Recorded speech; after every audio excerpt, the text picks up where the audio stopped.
Sempat terputus, Direktur Utama PT Palaparing Barat jelaskan kronologinya. Belajar online semakin lumrah, kelas pintar X Oksigen. Ramai email password bocor di internet, lindungi data pribadi Anda. Santai sejenak dari hiruk-pikuk hidup, berikut beberapa destinasi hidden gems Indonesia. Genap 1 tahun COVID-19 melanda Indonesia, akan kami sajikan dalam More Chart. Selengkapnya hanya di More Updates kali ini.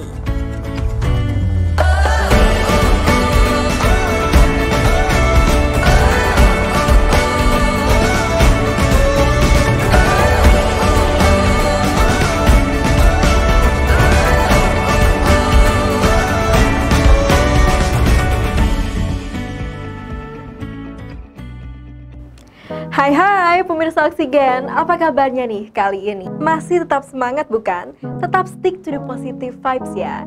Dan kali ini More Updates akan memberikan Anda berita-berita seputar world dan juga teknologi. Back with me Giva, so let's start to our first topic. Pada 2 Februari lalu, sejumlah kawasan di Kepulauan Anambas terputus jaringan telekomunikasinya, alias mengalami blackout. Kejadian ini disebabkan oleh putusnya kabel fiber optik Palaparing Barat yang melayani kawasan tersebut. Direktur Utama PT Palaparing Barat, Syarif Lumintarjo, menjelaskan bahwa kronologi putusnya kabel fiber optik mereka di kawasan tersebut dalam sebuah konferensi pers virtual pada Kamis 11 Februari. Pada 2 Februari lalu, sejumlah kawasan di Kepulauan Anambas terputus jaringan telekomunikasinya, alias mengalami blackout. Kejadian ini disebabkan oleh putusnya kabel fiber optik Palaparing Barat yang melayani kawasan tersebut.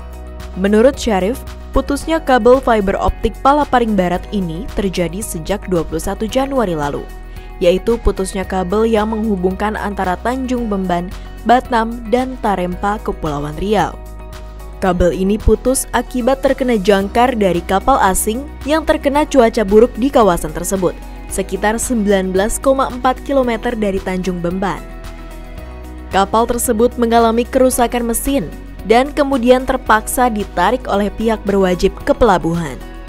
Namun saat kabel tersebut putus, Syarif selaku Direktur PT Palaparing Barat juga menyebut tak berdampak pada layanan telekomunikasi di kawasan tersebut. Sebab jalur koneksinya masih bisa dilayani oleh kabel fiber optik dari arah Singkawang, Kalimantan Barat. Masalah berikutnya terjadi pada 2 Februari siang, yaitu saat kabel optik dari Singkawang putus. Kabel ini putus karena adanya pembangunan kabel optik di Ranai, Kepulauan Riau, yang memutus sambungan antara Ranai dan Tarempa. Pada saat yang bersamaan, juga ada masalah koneksi antara Ranai dan Singkawang yang terjadi pada perangkat milik Palaparing Barat. Masalah ini menurutnya bisa diperbaiki keesokan harinya, yaitu pada 3 Februari. Lebih lanjut, Syarif mengharapkan kepada semua pihak agar kedepannya lebih berhati-hati saat melakukan pembangunan infrastruktur telekomunikasi. Pemirsa Oksigen, dunia digital tidak sepenuhnya aman dari kejahatan cyber. Belakangan ini terjadi kejahatan cyber yang membocorkan alamat email berikut password milik penggunanya. Tak tanggung-tanggung, sebanyak 3,2 miliar email dan password bocor di internet. Maka dari itu, kita membutuhkan fasilitas penyimpanan data seperti server dan cloud yang terjamin keamanannya, baik dari sisi struktural maupun sistem. Diberitakan sebanyak 3,2 miliar email dan password bocor di internet. Jumlah itu diketahui lebih banyak dari jumlah kredensial yang bocor pada 2017 yang mencapai 1,4 miliar kredensial. Data kredensial yang bocor itu berasal dari beberapa platform seperti Netflix, LinkedIn, Exploitin, hingga Bitcoin. Kebocoran data ini disebut kompilasi banyak pelanggaran. Melansir dari Cyber News, seluruh data tersebut saat ini diarsipkan dan dimasukkan ke dalam wadah yang terenkripsi dan dilindungi kata sandi dalam forum peretasan.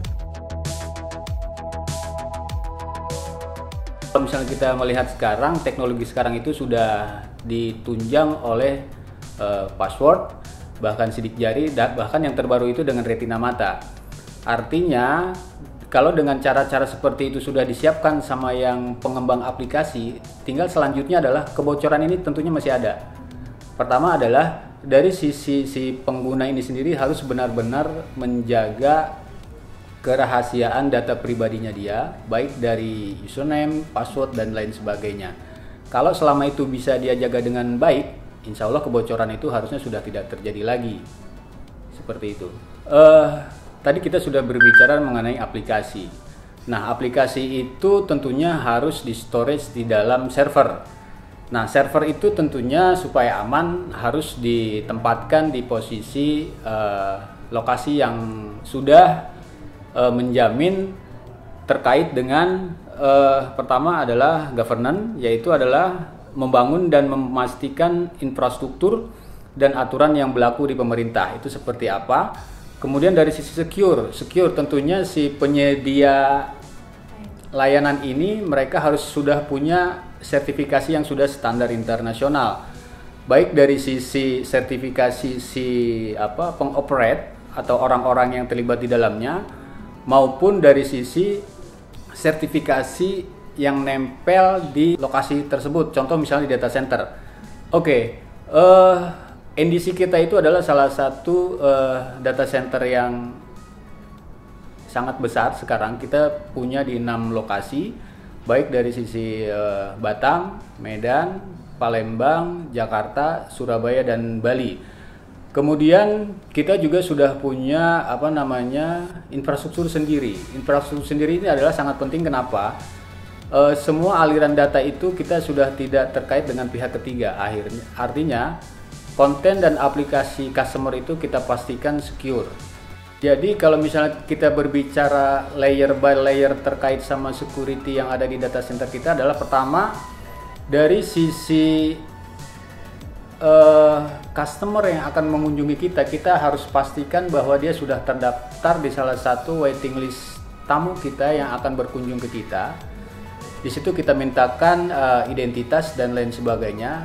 Bahkan di zaman yang sekarang sedang pandemi, kita mewajibkan juga setiap orang yang berkunjung ke data center kita itu harus membawa surat keterangan sehat. Itu satu. Di level selanjutnya adalah nanti ada screening kembali.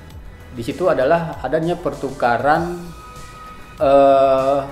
identitas yang tadi sudah kita dapat, kemudian kita kasih identitas atau card lagi supaya dia bisa masuk ke dalam data center kita. Seperti itu. Sampai di dalam data center pun kita pastikan dia hanya bisa mengakses raknya sendiri dan tentunya dengan menggunakan akses yang sudah kita berikan, seperti itu. Jadi saya pastikan semua customer kita yang ada di data center kita 100% aman. Salah satu peluang terjadinya peretasan adalah ketika seseorang menggunakan info masuk yang sama di berbagai layanan, seperti Netflix dan Gmail. Peretasan dapat menggunakan data yang telah mereka curi untuk beralih ke akun yang lebih penting.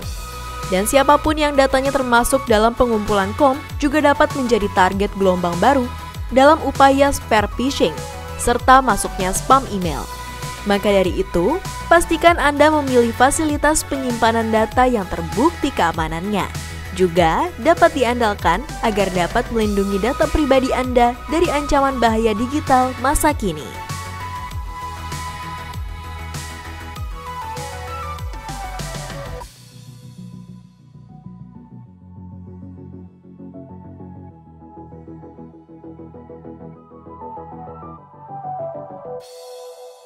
Kelas Pintar, sebuah platform pendidikan yang menjadi solusi pembelajaran efektif dengan literasi lengkap yang sesuai kurikulum. Juga menyediakan fitur yang memaksimalkan peran masing-masing stakeholder di ekosistem pendidikan. Berkolaborasi dengan Oksigen ID, sehingga pelanggan bisa mengakses aplikasi Kelas Pintar dengan layanan Oksigen ID Home. Pembelajaran jarak jauh masih terus diperpanjang. Mengingat pandemi yang belum kunjung usai saat ini telah memasuki paruh kedua tahun ajaran 2020-2021. Kelas Pintar selaku penyedia solusi pendidikan berbasis teknologi memperkenalkan cara baru dalam mengakses pembelajaran secara online, yaitu melalui Android TV. Selain dapat memaksimalkan perangkat ataupun gadget yang mereka punya di rumah selama pembelajaran secara online tersebut, Dengan adanya akses Android TV ini, diharapkan dapat mempermudah orang tua dalam mengawasi anak-anaknya selama proses pembelajaran daring. Para siswa bisa belajar sesuai kelas masing-masing, mengambil materi video ataupun presentasi yang ada di layanan soal dari Kelas Pintar. Selain memperkenalkan cara baru mengakses layanan soal di Android TV, Kelas Pintar juga mengumumkan kolaborasinya dengan Oksigen ID selaku penyedia akses internet cepat untuk menyediakan paket belajar pintar dengan internet lancar. Kelas Pintar memberikan penawaran spesial untuk seluruh pelanggan Oksigen ID. Untuk paket Kelas Pintar akan mendapatkan diskon 90% dari harga normal, yaitu hanya Rp55.000 per bulan. Pelanggan Oksigen ID juga sudah dapat menikmati paket Kelas Pintar, reguler, dan soal. Pemirsa Oksigen ID, setujukah Anda bahwa pesona kekayaan alam Indonesia sangat sulit untuk ditandingi kecantikannya? Ada banyak sekali tempat-tempat tersembunyi yang keberadaannya belum diketahui oleh orang banyak loh. Kalau Anda sedang merencanakan liburan dalam beberapa bulan ke depan, kami punya rekomendasi beberapa destinasi wisata Indonesia yang patut sekali untuk Anda kunjungi berikut ini. Destinasi wisata di Indonesia selalu menggugah untuk dikunjungi. Dari Sabang sampai Merauke, terbentang berbagai potensi kekayaan pariwisata Nusantara. Tidak perlu cemas karena sulit memutuskan pilihan destinasi liburan kamu. Sebab kali ini kami akan membantu Anda memilih daerah wisata Indonesia yang populer dan layak untuk dikunjungi. Berikut rekomendasi destinasi wisata untuk Anda. Desa Ketekesu. Destinasi wisata di Tanah Toraja yang berisi rumah adat Tongkonan dan kuburan di tebing batu. Di desa ini terdapat peninggalan purbakala berupa kubur batu yang diperkirakan berusia lebih dari 500 tahun. Desa ini termasuk dalam kawasan cagar budaya dan juga pusat berbagai acara adat Toraja, seperti Rambu Solo, Rambu Tuka, dan berbagai upacara adat lainnya. Ada juga Gua Gong yang terdapat di Pacitan, Jawa Timur. Tempat wisata ini dikenal memiliki stalaktit dan stalagmit yang begitu indah, sehingga dijuluki sebagai goa terindah se-Asia Tenggara. Selanjutnya yang tak kalah menarik ada Tanjung Senubing yang terletak di Natuna, Kepulauan Riau. Tak kalah dengan Nusa Penida di Bali, pemandangannya berhasil menyita hati. Kamu akan menemukan batu purba raksasa, gua bersejarah, dan laut biru yang indah dalam satu lokasi. Salah satu taman bumi yang menyediakan pesona pemandangan yang lengkap dan wajib banget deh untuk kamu kunjungi.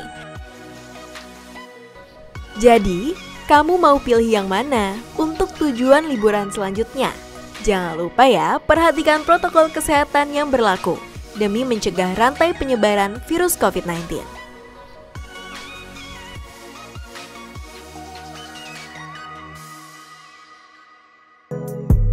Pemirsa Oksigen, masih ingatkah Anda dengan datangnya virus COVID-19 ke Indonesia 1 tahun lalu? Tepatnya sejak minggu ketiga Januari 2020 yang diprediksi oleh tim pakar Fakultas Kesehatan Masyarakat Universitas Indonesia. Hal ini membawa dampak dan menimbulkan beberapa fenomena unik yang terjadi di masyarakat. Nah, kali ini mari kita cek kilas balik perjalanan 1 tahun Indonesia melawan pandemi COVID-19 yang akan kami sajikan dalam More Chart. Rewind 1 tahun COVID-19 melanda Indonesia. Pastinya dibawakan oleh Mentari De Tanzil. Silahkan Mentari. Terima kasih Giva.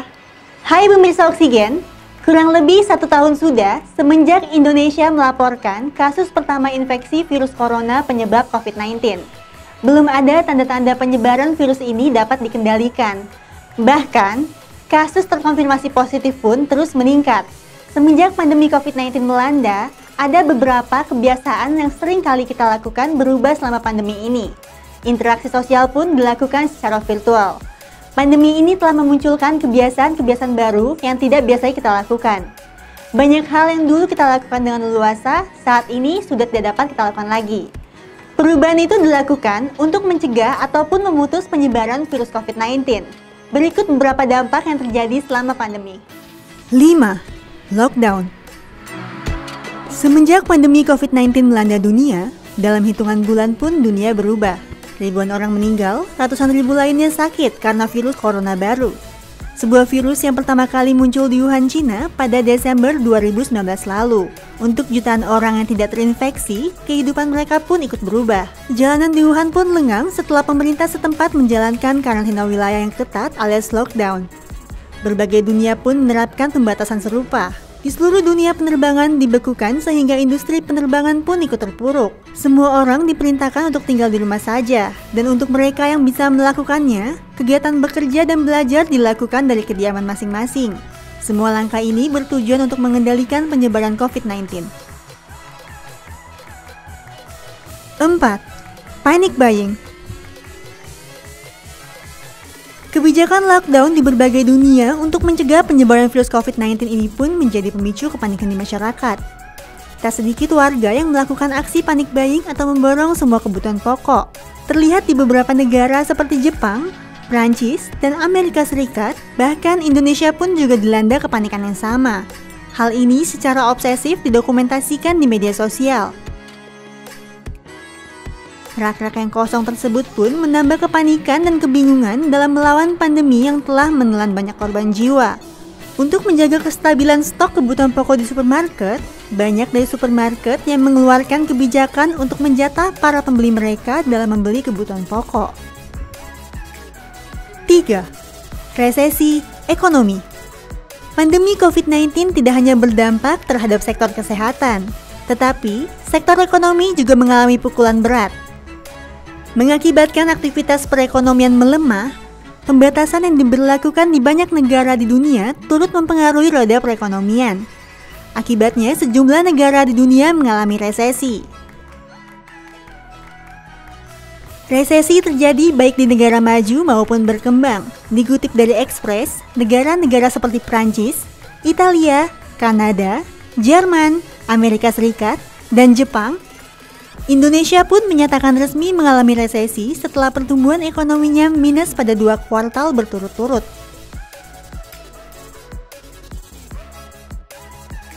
2. New normal. Kehidupan new normal atau kembali beraktivitas dengan menerapkan kebiasaan baru. Badan Kesehatan Dunia (WHO) mengumumkan prosedur kehidupan new normal untuk masyarakat di dunia selama pandemi. Kebiasaan baru untuk berperilaku lebih bersih dan sehat sesuai protokol kesehatan yang ada selama pandemi. New normal adalah jalan tengah untuk menyelamatkan masyarakat dari pandemi COVID-19 dan juga dampak sosial perekonomian. Kebiasaan baru ini harus disadari dan dijalankan oleh masyarakat sebagai gaya hidup yang melekat, memiliki kendali untuk mencegah ataupun menghilangkan virus COVID-19, namun dibutuhkan upaya yang sangat besar dari seluruh penduduk dunia. Meskipun vaksin untuk virus corona sudah ditemukan, upaya pencegahan seperti protokol kesehatan tetap harus diterapkan, sehingga masyarakat dapat beraktivitas secara produktif dan aman.